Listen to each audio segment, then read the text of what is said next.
அழகே அழகு upcoming episode. நான் இப்போ தான் புதுசாக வீடியோ போட்டுட்ருக்கேன். வீடியோ பார்க்குறவங்க மறக்காமல் என்னோட சேனல் சப்ஸ்கிரைப் பண்ணுங்கள், பெல் ஐக்கானை கிளிக் பண்ணுங்கள். நீங்கள் பண்ணுற ஒவ்வொரு சப்ஸ்கிரைபுமே பார்த்தீங்கன்னா எனக்கு ரொம்பவே ஹெல்ப்ஃபுல்லாக இருக்கும். என்னோட இந்த புது சேனலுக்கு ஆதரவு கொடுங்க.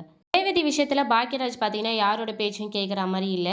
ரேவதியை எக்காரணத்தை கொண்டு நான் இதுக்கப்புறம் தங்கராஜ் வீட்டுக்கு அனுப்ப மாட்டேன்னு சொல்லிட்டு அவங்க அப்பா அம்மா கிட்டேயே பார்த்தீங்கன்னா அவர் ஸ்ட்ரகிள் பண்ணிட்டு இருக்காரு. அவங்க கிட்டேயே பார்த்தீங்கன்னா அவர் எதிர்த்து பேசிட்டு இருக்காரு. இது வரைக்கும் யாருக்கிட்டையும் எதிர்த்து பேசாத பாக்கியராஜ் பார்த்தீங்கன்னா முதல் தடவையாக ரேவதிக்காக அவங்க அப்பா அம்மா கிட்டேயும் தங்கராஜ் கிட்டேயுமே பார்த்தீங்கன்னா எதிர்த்து பேசுகிறாரு. தங்கராஜ் கிட்டேயுமே பார்த்தீங்கன்னா சவால் விடுறாரு. நான் இங்கேருந்து தரணியையும் வீட்டுக்கு கூட்டிகிட்டு போவேன். இதுக்கப்புறம் கண்டிப்பாக ரேவதியும் பசங்களும் இந்த வீட்டுக்கு வரவே மாட்டாங்க அப்படின்ற மாதிரி சவால் விடுறாரு. அதை பார்க்குற தங்கராஜோட அம்மா பார்த்தீங்கன்னா கடுப்பாயி, நீ என்ன பண்ணுவேன்னு எனக்கு தெரியாது, ரேவதி இங்கே வந்தே ஆகணும், உன் எதிரில் நின்று பேசவே பயப்படுறவங்கள இப்போ உன் எதிரில் நின்று சவால் விட்டுட்டு போகிறான், நீ என்ன பண்ணுவேன்னு தெரியாது, ரேவதி எப்படி வர வைப்பேன்னு தெரியாது, ஆனால் அவங்க வந்தாகணும்னு சொல்லிட்டு போகிறாங்க.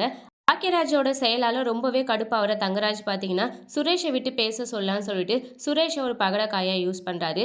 உனக்காக நான் பெரிய ஆஃபீஸர் கிட்டலாம் பேசியிருக்கேன், உன்னை இன்ஸ்பெக்டராக ப்ரொமோஷன் பண்ணுறதுக்காக பேசியிருக்கேன், கண்டிப்பாக இந்த வருஷத்தில் உனக்கு ப்ரொமோஷன் வந்துடும்னு நினைக்கிறேன், நீ கூடிய சீக்கிரமே இன்ஸ்பெக்டராக ஆகிடுவேன்னு சொல்லிட்டு ஆசை வார்த்தைகள் எல்லாம் சுரேஷ் கிட்ட சொல்லி பார்த்தீங்கன்னா சுரேஷை தன்னோட பக்கம் நிரந்தரமாக தங்க வச்சுக்கிறாரு. சுரேஷை விட்டும் பார்த்தீங்கன்னா பாக்கியராஜ் கிட்ட பேச சொல்கிறாரு. உங்கள் அக்காவை சீக்கிரமாக எங்கள் வீட்டுக்கு அனுப்பி வைக்கிற வழியை பாருங்கள், இதுக்காக நீ தான் உங்கள் அண்ணன் கிட்ட பேசணும்னு சொல்கிறாரு. சுரேஷும் பார்த்தீங்கன்னா அந்த இன்ஸ்பெக்டர் போஸ்டிங்காகவும் அந்த ஆசை வார்த்தைகளுக்காக பார்த்தீங்கன்னா தங்கராஜ் கிட்ட நான் அண்ணன்கிட்ட பேசுகிறேன், கண்டிப்பாக ரேவதியை வீட்டுக்கு அனுப்பி வைக்கிறோம் அப்படின்னு சொல்கிறாங்க.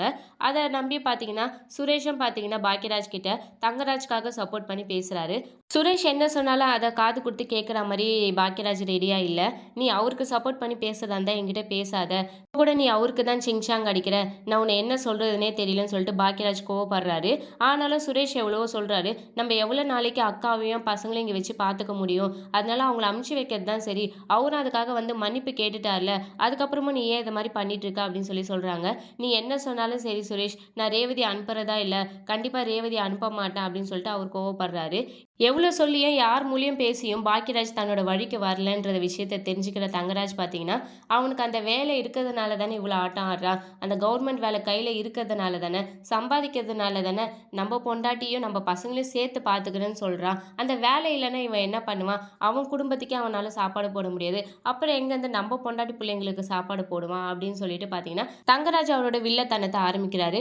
அவன்கிட்ட இருந்து முதல்ல நம்ம வேலையை பறிக்கணும், அப்போ தான் அவனுக்கு புரியும், டெம்பரவரியாவது அவனுக்கு வேலை இல்லாமல் இருக்கணும், அப்போ தான் அவன் நம்ம பசங்களையும் பொண்டாட்டியும் எடுத்துகிட்டு வந்து விடுவான் அப்படின்னு சொல்லிட்டு வில்லத்தனமாக யோசிக்கிறாரு.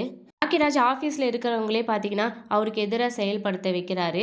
அங்கே அவர் பர்சனல் லோனு அந்த மாதிரி லோன் விஷயத்தில் ஈடுபட்டிருக்கிறதுனால அதில் ஒரு பொய்யான டாக்குமெண்ட் ரெடி பண்ணி அதுக்கு இவர் சப்போர்ட் பண்ணி காசு வாங்கி கொடுத்தா மாதிரி நம்ம ஏதாவது பண்ணி அவனை கண்டிப்பாக வேலையை விட்டு தூக்கிடணும்னு சொல்லிட்டு ஒரு சதி திட்டம் போட்டு அதே மாதிரி பார்த்தீங்கன்னா அவர் எக்ஸிக்யூட் பண்ணுறாரு. பாக்கியராஜுமே பார்த்தீங்கன்னா அவரோட சூழ்ச்சியில் சிக்கிறாங்க.